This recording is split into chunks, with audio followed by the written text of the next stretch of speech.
School service কমিশনের 2016 সালের প্যানেলের অন্তর্ভুক্ত যোগ্য চাকরিজীবী শিক্ষকদের জন্য বড় স্বস্তির খবর।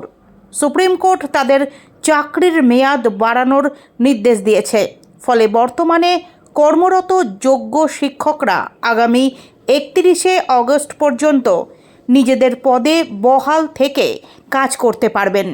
আজ দুপুর 1টা নাগাদ জানা গিয়েছে, বৃহস্পতিবারই সুপ্রিম কোর্টের বিচারপতি সঞ্জয় কুমারের নেতৃত্বাধীন বেঞ্চ এই নির্দেশ জারি করেছে।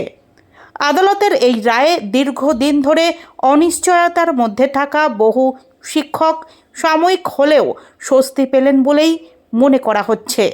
উল্লেখ্য, 2016 সালের এসএসসি প্যানেল সংক্রান্ত মামলার জেরে রাজ্যের স্কুলগুলিতে কর্মরত বহু শিক্ষকের ভবিষ্যৎ নিয়ে প্রশ্ন উঠেছিল।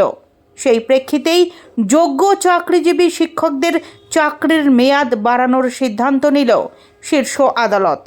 আদালতের নির্দেশে আপাতত শিক্ষাক্ষেত্রে কর্মরত এই শিক্ষকরা নির্দিষ্ট সময় পর্যন্ত তাদের দায়িত্ব পালন চালিয়ে যেতে পারবেন।